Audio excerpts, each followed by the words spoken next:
Look at the time now. Hey! Gather up the book, pop in the DVD, sit back and enjoy the super awesome BVM.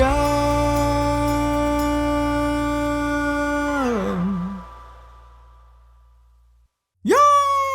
How's it going, bookworms, filmsters? I'm Katana, and welcome back to another BVM. And before we start things off, I want to pose a question on all of you. Do you hate fun?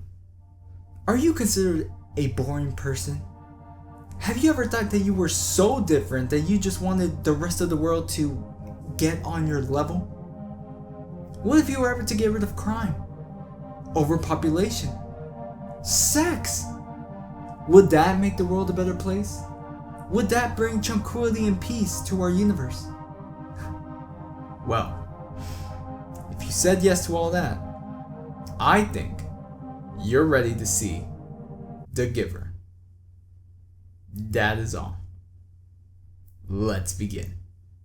Written by Lois Lowry, The Giver is set in a utopian society that shows us a world reaching a level of perfection. There's no danger, no distress, probably one of the most PC communities I've reviewed yet. These people live a very neutral life. They correct themselves with words that hold the appropriate meaning. They take medication to control their emotional hormones, also known as stirrings. They are given curfews. Gifts and privileges are assigned to kids at certain ages. Dinner meals are sent to their homes. Even choosing a job or choosing a lover are done for them by the committee of elders. I mean, the list goes on and on.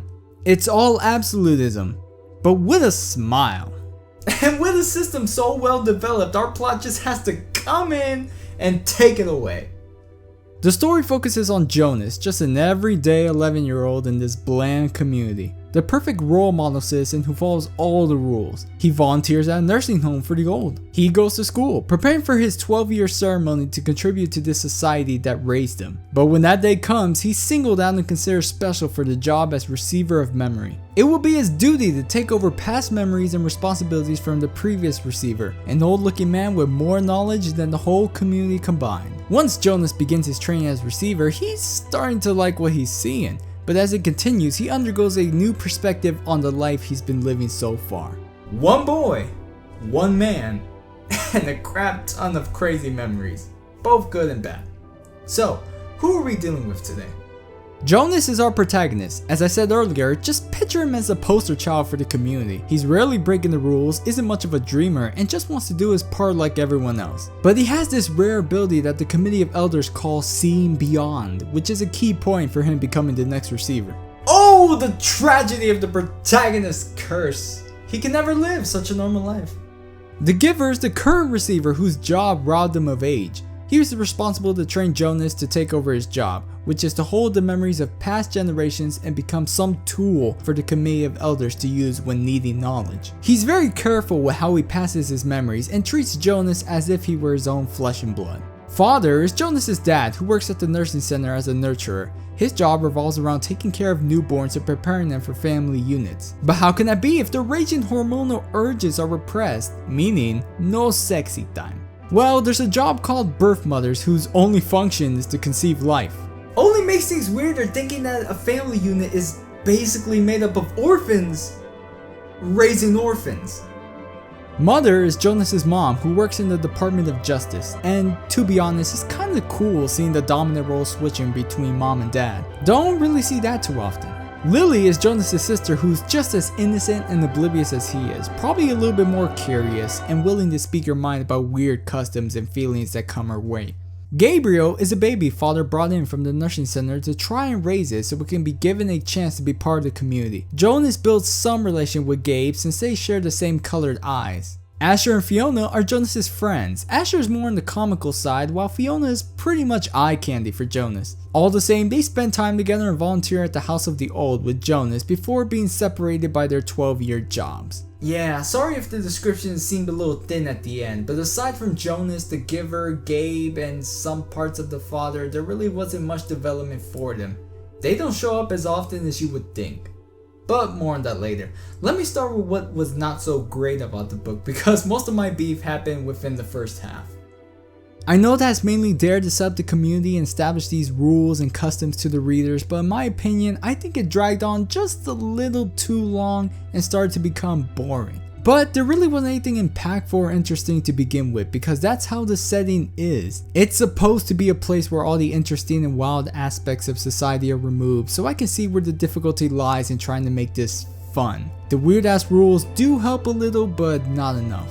Also, I don't know if it's because this is for kids and it's supposed to be simple enough to comprehend, but I just found it to be a little predictable at times. A society with so much emphasis on their culture and rules is just asking for some change. I made some guesses that became true on what was going to happen, so it really didn't wow me in the surprise factor. At some point, I just started losing the hype for this. I mean, I kept wondering, how did this book win a John Newbery medal? And then I got to the second half of the book where it actually gets entirely good and becomes a whole different story. Throughout the book, you begin to learn that Jonas' seeing beyond ability is just the ability to see color, and from that point becomes so significant to the story. It reminded me a little of the philosophical knowledge experiment titled Mary's Room, which focuses on the scientist who lives in the black and white room and basically knows all the knowledge and scientific properties about color. But once she experiences something like a red apple, she learns something new. In this case, Jonas ain't no scientist. He's never had the knowledge or experience of color, so his reactions feel very genuine and magnified. It even leads on to Jonas questioning his abilities to choose freely, whether it be clothes or the job he's assigned to. It's so hard to read this and not think about Pleasantville. And if you haven't seen Pleasantville, I highly suggest it. Really powerful movie using also the concept of colors. Features Reese Witherspoon, Crybaby Maguire. It's on Netflix. You have no excuse! I like how honest and consistent the book was with the life of a receiver. It was explained to be a lonely life with little contact with friends and family, and though it doesn't happen quick, you do get a sense of loneliness over the course of Jonas' training. The rules placed on him kept him from sharing anything, making him a complete mystery to the rest of the community. But the bright side of that? He grows a really strong bond with the giver since they share the same fate. It becomes a father-son experience so enjoyable to get invested in. And one thing that I found really interesting was how serious those silly rules and corrections became by the end of this. At first, you will probably feel amazed and curious about their rules and how they work, and the way they treat them with such delight and calmness make them seem like not a problem. But once you follow Jonas and understand his perspective of things, those silly things come back more powerful than how they were introduced. For example, there's a part in the book where Jonas remembers using the wrong choice of words, saying I'm starving instead of I'm hungry. It isn't until the very end where starving could not be any more perfect of language precision. And their treatment of releasement as both a positive and negative experience? Whew. I'm not gonna spoil it now, but that reveal was just mind-boggling. But overall, this book actually turned out to be amazing and opens the mind for some critical thoughts on our own culture. And it felt really refreshing. I mean, so far on this channel we visited savage communities, chill villages, and magical landscapes. It was nice to take a break and focus on something that plays a little bit with our reality. The Giver does just that and more. So those are my thoughts on the book portion. We can now check out the film adaptation, which was surprising to see that it holds a 35% on Rotten Tomatoes. Why? Well, just sit back and enjoy as we all check out The Giver. So the movie begins with a brief explanation about the society. Not as deeply explicit as the book, but everything you would need to know for this movie. Just the simple things like using precision of language, getting the morning wrist medication, and never lying. And can I just say how amazed I am seeing the movie begin with black and white? You don't learn until later on in the book that color isn't for everyone, so for the first half, the tone of the community is bleak. You would assume everyone was gray or just wearing white. How in fact they became colorblind or stole the world from color beats me. Maybe an effect from the medication, or maybe the answer's in one of these. But it's nice seeing the movie confirming the visuals for this setting. I would have to say though that if you read the book beforehand, you already noticed that this is all being rushed. I mean, we immediately meet Jonas talking about the grand ceremony being tomorrow, which took a while to reach in the book because it was busy setting up the community. These rules mentioned just now were shown better through description and examples, but the movie treats them as little highlights. And I'm calling it now, all those 5 things definitely going to be broken by the end of this. I just know it. Also, what's with the sea of clouds? Is this community on top of a sliced mountaintop? Is this Sky Island? We are 3 minutes in and already I'm being too skeptical about the place. You know what? There's more to cover later. Let's just keep going. Our hero Jonas meets up with his friends Asher and Fiona as they all cycle to the nursing center for their volunteer hours. Funny, because they volunteered at the House of the Old in the book. But you will soon learn how this movie treats the old and feeble. I think Aubrey Plaza said it best. Old people can go themselves. Why did you? They do their hours until Jonas's father comes around to introduce himself, along with Gabriel, the bundle of joy that's too unfit to be given a home. Both Jonas and Fiona manage to calm him down, with Jonas demonstrating the first flash of color. After the work is done, they walk, I guess leaving their bikes isn't an issue or anything, and for some reason jump through a water curtain of a triangular hedge and reminisce. Guess this is it. The last night of our childhood. I guess everything's gonna be different. Quick question, who are we? Friends. Friends forever. Yes. I guess we'll find out tomorrow, huh? My lord, they are really jamming that things will never change talk hard. Kinda makes you wonder, maybe something will happen that'll change their lives forever. Gasp! Curfew is called and Jonas is at the dinner with his family as they are sharing their feelings. Jonas confesses that he is terrified. Precision of language. Oh, excuse me. Anxious about finding his place in the community. Now, this will be a good time to dive more into Jonas's feelings and show more character development. No! Straight to a ceremony of advancement. And you're in for a treat this year. It's being hosted by none other than the beautiful and talented Meryl Streep, Chief Elder. She gives her speech about the importance and love of the community, but what really caught my eye was this. That is not a clap. That is the imitation of a rabbit anticipating sex! Now it all begins with the ceremony of release, which is honoring the old people for their hard work and dedication to the community. Then they celebrate the newborns, where I would like to stop here. Caleb! Now, I'm sorry to inform you that the movie doesn't go into the rich history of this one single name. In the book, a mother lost her child named Caleb in the river because he drowned. From there, they throw a ceremony of loss where they keep saying the lost soul's name, each time getting softer and softer until it fades away. Now, she is receiving a new child with the same name, in which this story is basically saying that you can literally replace your child. It's that easy. I appreciate the reference movie, but maybe this really weird norm in the community could have driven the idea from why is this place so good to why is this place so perfect, if that makes any sense. We skip forward to the ceremony of the 9s, which Lily shouldn't be in because she was graduating to be an 8. That bike's for next year, kiddo. Skip ahead again to the ceremony of the 12s, where they are given their initial jobs for the community. And with all of them crowded together, it seems like the right time to talk about another noticeable change. Age. I'll admit that I was also confused on how old they were. I mean, 12 could have meant two things, either the actual age or something on the lines like a grading system, like 12th grade. In the book, it makes more sense for them to be 12 years old because the intended target audience is kids. But now this movie is showing them a little older, like it's some sort of 12th grade graduation. And now I'm just confused all over again. Like, what the hell? Also, I believe there was a baby boom of some sort because the numbering marks the kid's order of birth. For instance, Asher was the 4th one to be brought up. And now? Number 51, Asher.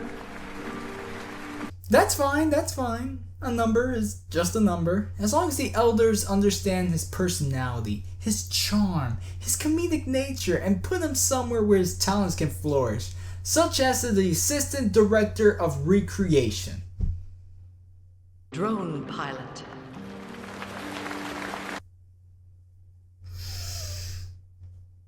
Funny guy. Pilot. Yeah. Now I can see the correlation in this. Yeah, there's no problem at all. No. And now Jonas gets a new feeling to share at tonight's dinner. Utter embarrassment. His number is skipped and he stands and watches as all his friends get their titles before him. When the last kid leaves, the chief elder announces Jonas being selected as a new receiver of memory.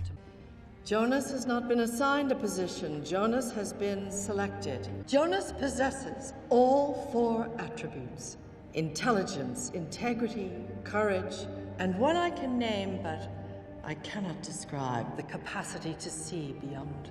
Are you strong enough? Do we think Jonas is brave enough? Jonas, you have been selected as our next receiver of memory. Thank you for your childhood.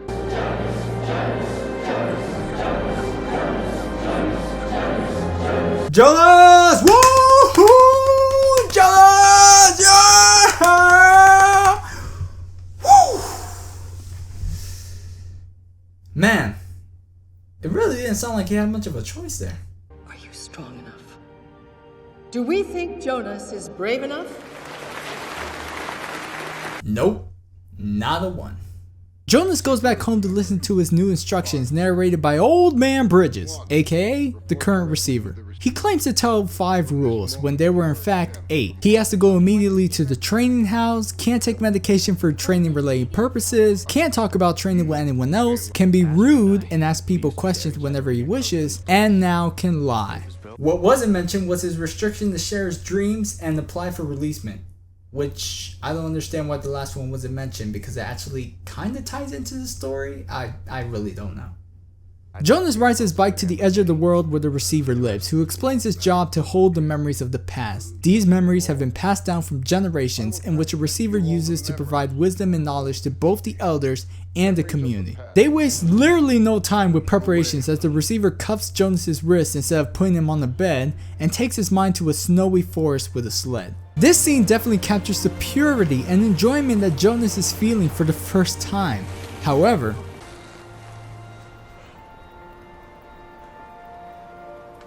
I'm glad the giver cock teases Jonas into how all this is going to be fun, but the snow should have been enough. Don't give all the good stuff just yet. Fascinated by what he saw, Jonas can't understand how such things could be so dangerous, in which the receiver answers with a string of consequences. I mean, what's so dangerous about the memory of a sled? For a sled, you need snow. Snow is cold. Cold destroys crops, which meant farmers couldn't farm. Unpredictable weather, hills, mountains, made it difficult to transport food. And we had hunger, starvation, famine. Everything is connected. Everything is a balance. Jonas is just dying to try it again, but the receiver instead insists on walking Jonas home, and Jonas tries to pry information about the failure 10 years ago, which has been mentioned before but never explained. The receiver denies answering and titles himself the giver, since Jonas will eventually become the new receiver. Back home, as Jonas is lying to his mother about training, his father's collecting Gabe from the door since he's being fussy at the nursing station. It's just for a while, Mother, till the little guy catches up. Bella, give me a comfort object. Look at this. Bye, baby. This is a mythical creature called a hippo. Father, I think you need to catch up on your Zambuma food, because that is not a hippo. That is a rhino with a floppy horn, and I would appreciate it if you got your zoology facts straight. Also, I think making the bruise mark on the wrist instead of the eye color works best because of the fact that everything is the same color. How would the book differentiate eye color in a world without color? Movie, you suck at animal knowledge, but this change makes more sense. I applaud you. The next scene is actually quite beautiful as Jonas starts to explore his seeing beyond powers, meaning that he is now experiencing the full nature of colors. I mean, the memories themselves really bring out color to an extent that feels so powerful. There really is just something about the way color changing from black to white that makes it look so amazing. I mean, that apple and tree, gorgeous. But then we are treated with the next scene, with Jonas trying to show Fiona his teachings. I don't really mind it at all, because aside from one naughty dream, there really wasn't much chemistry other than being friends. What I do mind is Jonas breaking one of his rules. This is practically discussing his training with others, just non-verbally. It really plays down the stake of the job and the loneliness impacted on his life, replacing romance with overwhelming knowledge. Also, they went as far as to change Asher's entire character. Now that he's a drone pilot, it's all work and no play, especially when they invite him to break some rules and ride down a metal sled, which, I gotta be honest, was a pretty entertaining moment to watch. This story rarely had much of the fun factor going on for it, and is really too focused on sticking with the plot. Not saying that the book was a real state fair carnival, but it had more to engage with. So, after the two troublemakers are caught showing public displays of hand holding, the Giver and Chief Elder are treating Jonas's rule breaking a little more humanistic, which I can kinda agree with now. If I were in that position, I would try to show off those cool lessons to my friends. Anyways, back at the Giver's house where the scene strays off the path a bit. Unlike the book, Jonas is shown and taught the ability to hear beyond, involving the rhythm of music. Feelings are just fleeting on the surface, but emotions, they're very deep, primal, they linger. Listen to what's calling from inside.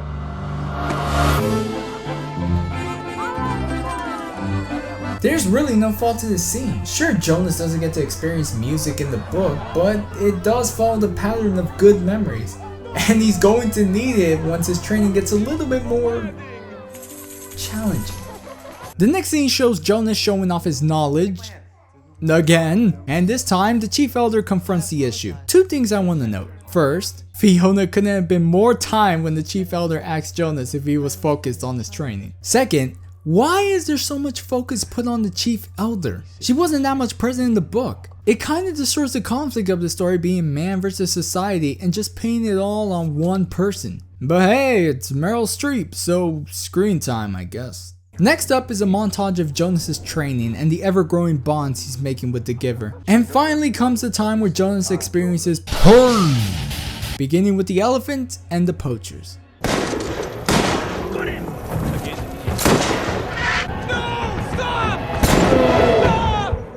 Not that I'm pro poaching or anything, but I think this scene could have lasted a little bit longer to dramatize the painful memories Jonas will soon be receiving. Deep in his thoughts, Jonas hears the cries of Gabe and calms him down with the memory of an elephant. Hopefully it's a different one and not the one from the lesson, or else this could get real ugly fast. And now we arrive at the dream sequence where Jonas is sharing some strong emotions towards Fiona. Not as perverted as the bathtub scene in the book, but it works. But then afterwards, the Giver says something about it that's a little confusing. You had a dream. A combination of reality, fantasy, emotions, and what you had for dinner. You've stopped taking your injections, haven't you? This definitely wasn't something the pill magically stopped. Anyone could dream. It was a morning thing with Jonas's family that they would share their dreams. The only thing that happened between Jonas and dreams was that he didn't dream much. It wasn't prohibitive or anything. Well, because of this, Jonas has explained the concept of love, which worries me to believe that the next half of this movie becomes a romance story, which is not the case at all. So what's new? What's new with you? What's ever new? Why are you being weird? I'm not. I'm just...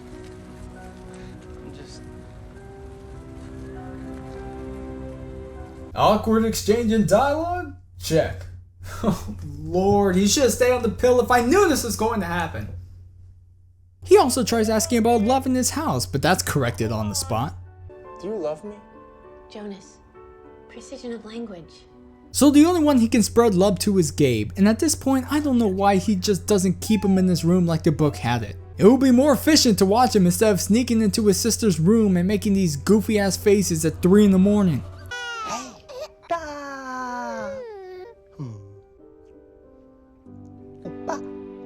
That's too much love, Jonas.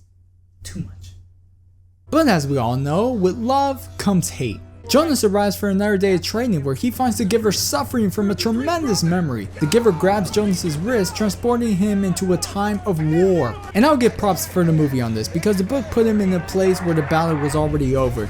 But here, they drop him right into the fucking line of duty. They got no COD in the community. He's totally not prepared for this. Movie impresses me with amping the tension up, but god damn, is it brutal. Jonas comes back, running out with the idea that he's not up to being the next receiver with these kinds of memories. But even the outside doesn't feel safe because he's reminded of an innocent time watching the other kids play. That contrast between what was real and what's been covered up puts a huge number on Jonas's thoughts as he wishes for the simple, ignorant life once again. Fiona comes over to see if he's alright, and Jonas jumps at the chance to ask her to skip her medication in order to bring her into some clear perspective of things. But for that to happen, he would need to go back to training, and boy does he put up a fight. Don't quit. You can't leave. I don't think I can go back to that place. You will if you want me to do this. Okay, fine. Man, Jonas, you sure know how to hold your ground, or something, I guess. As promised, Jonas goes back and witnesses a holographic memory between the giver and the previous receiver, Rosemary. From this scene, we learn Rosemary couldn't handle the memory of loss when shown the child being taken from its mother and asks for releasement. And Jonas finally learns what releasement actually means. Oh, I know it hurts. I know.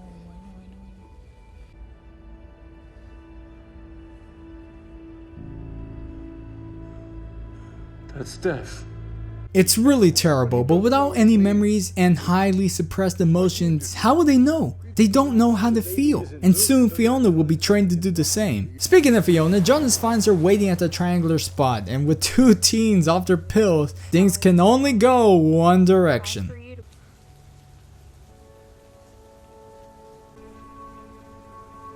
Do you feel anything?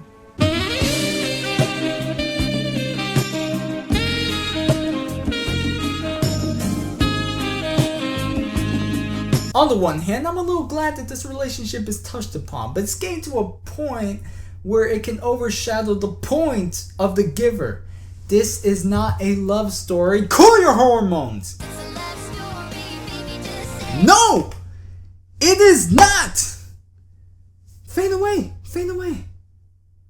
Later in the day, Jonas comes back home, noticing that Gabe is gone. Father says that he's failed his test and is going to be released soon. Knowing the truth now, Jonas has a plan and goes off in the night to see the giver, but only Asher stands in his way. Sure, I gotta go. Listen. Get out of my way. Jonas, stop!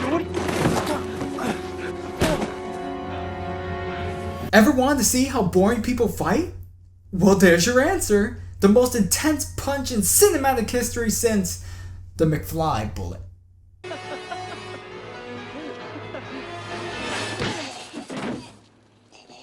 Jonas makes it to the giver's house and announces his plan to pass the boundary of memories and give everyone a slice of what he's been seeing. Though apparently the giver's been waiting for a moment like this, probably with his daughter Rosemary, yeah, that's been revealed, but nevertheless he's here to provide some help. Meanwhile, Jonas's mother has been called upon by the chief elder to discuss his rash behavior. The chief elder transmits herself to the giver's home, becoming more of a villain and searching for the boy. The giver lies, gets Streep off his back, and hands Jonas a collage of memories, almost looking like a backdrop to the Beautiful Now music video.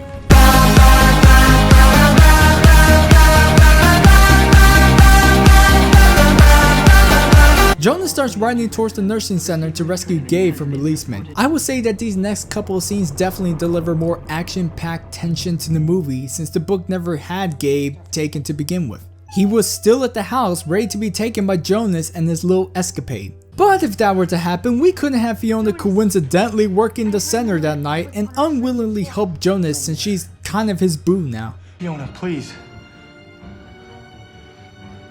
They're downstairs. Come on. Remember kids, one kiss means you are eternally bound to that special guy or gal and help them however you can, even if it screws you over at the end. The chief elder sends some goons Jonas's way as he finds Gabe. He invites Fiona to come along too, but she denies the offer and acts as a decoy while he escapes, but that doesn't help much.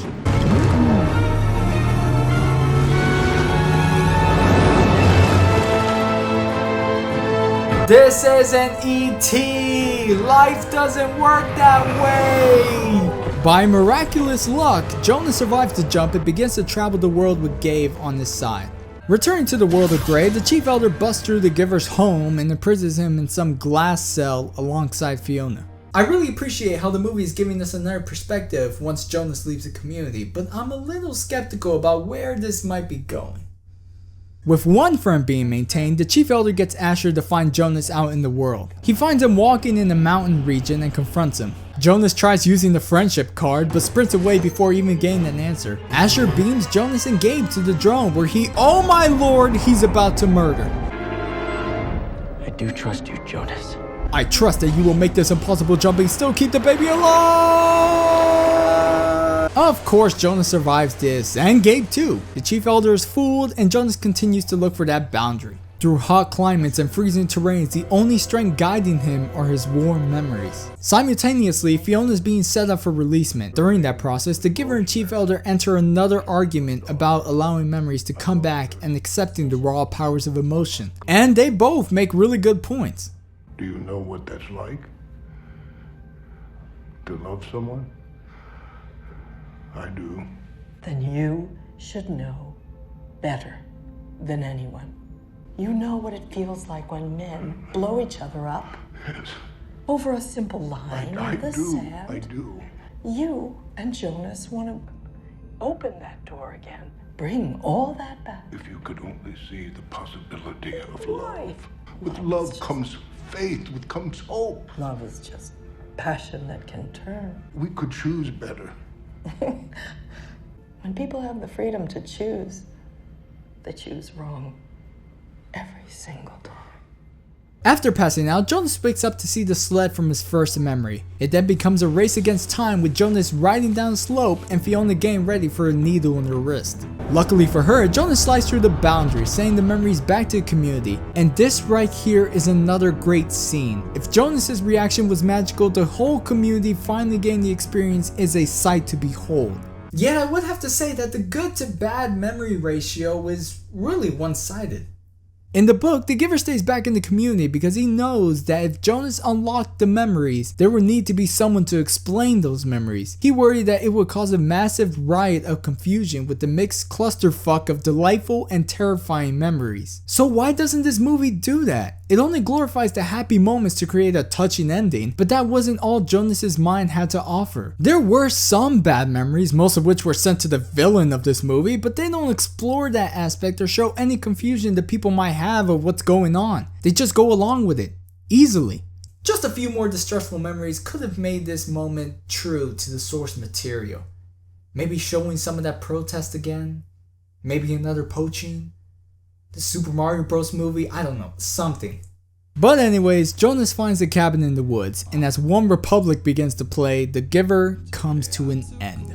You know, that wasn't as bad as I thought it was going to be. It was definitely playing with some artistic camera work, had some dramatic scenes. Jeff Bridges, Meryl Streep, Taylor Swift for 5 minutes. I don't think it deserved that rotten of a tomato. But I also think it isn't worthy of any Newbery medal. So, book wins. To be fair, some really good things came out of this movie. First off, I believe it was a smart choice for them to start near the second half of the book's events because that's when things got interesting. It could have spared maybe 20 more minutes documentary style to mention those aspects of this bizarre community, but I don't think people would have wanted much of the community since it was kinda bland to begin with. I also liked how we got perspective after Jonas fled the community. The book stayed focused on Jonas's struggling journey, so we wouldn't exactly get any closure from the Giver, Jonas's friends, his family, and whatever happens with the memories. The movie does well in giving us that insight. And the romance between Jonas and Fiona was okay-ish too. Like I said, the only real chemistry they shared in the book was Jonas's dream sequence of Fiona being naked in a tub, and that was only to demonstrate Jonas reaching the age to start taking his medication and nothing else. It never comes back. So it was nice seeing this being developed a little more, but when it started to find its way into the plot... Okay, I think I sugarcoated this long enough. Now, what didn't work with this movie? Well, for one, the Chief Elder. Why was she represented as the main villain? This story had no clear villain, just a flawed system. I swear, every time Streep showed up on the screen, you automatically knew some shady shit was going down. I mean, if her screen time was reversed with Taylor Swift, I think it would have worked better. An in-depth look at the Giver and Rosemary's relationship would have been more interesting, and more importantly, away from affecting the message that it's not the person who's corrupting everything, but the years of following this lifestyle. Reminds me of another movie that didn't deliver the message right, but now's not the time. I didn't like how the movie loses the real life of a receiver. The path of loneliness and overwhelming sorrow was ruined by making Jonas go around telling the world his training. Hell, he really didn't give much of a damn or consideration about the rules of the receiver. And what happened because of it? He involved Fiona and almost got her released. He made an enemy out of his mom, who went to the Chief Elder and almost eliminated her son. Even got the Giver in trouble. And that's another thing, where's the respect and honor into breaking into someone's house? In the book, the whole operation was very discreet and planned well because of one tiny factor. Gabe was still in the house. He wasn't at the nursing center, so Jonas could have easily escaped and traveled to the outside world. Personally, I think more time given to seeing his struggles and desperation in the outside world would have been more impactful to better compare the two ways of living than some chase around the baby facility. But one thing that I couldn't get out of my head was all these changes the movie made just to satisfy its plot for us.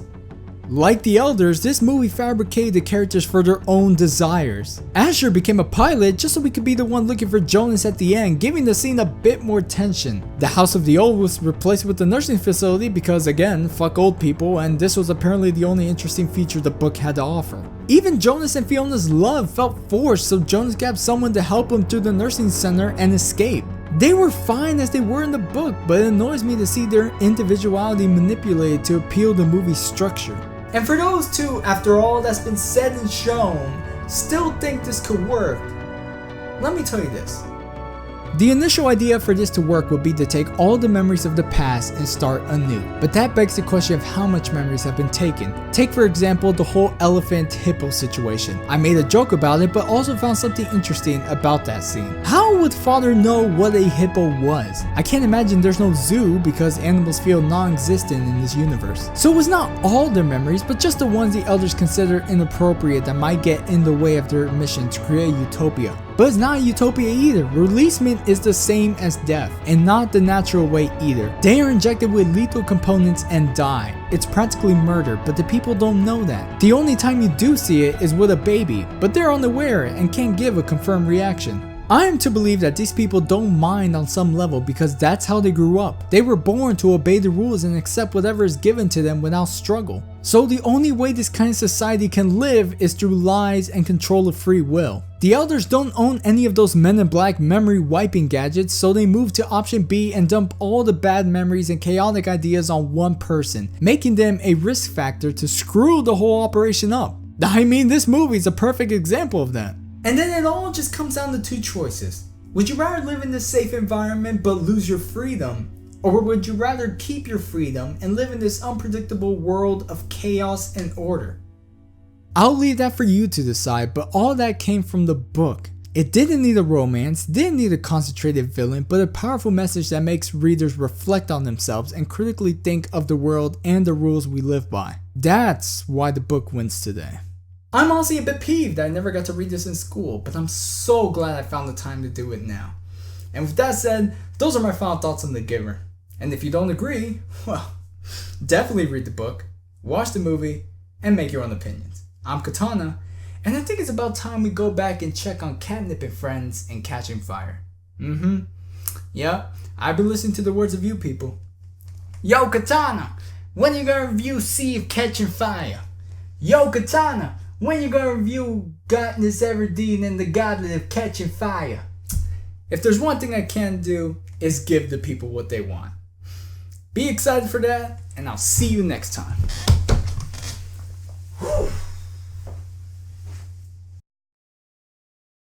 Hey guys, just wanted to say thanks again for watching this video. If you haven't already, why not subscribe and stay updated on the next review. Also, all this talk about communities has finally opened my eyes to create one, starting with Facebook. It's a better platform for me to communicate with you guys on updates and reviews, so why not check that out. Thought this place was a bit gray? Well, why not check out my last review on the Fellowship of the Ring for a bit more color and adventure.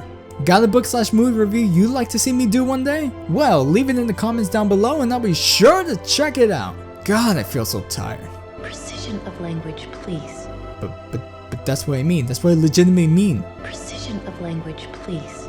I'm saying that. What do you say? I'm saying it right. Precision of language, please. What is wrong with you? Are you broken or something? Precision of language, please. Ah, whatever. I'm taking a nap. Bye.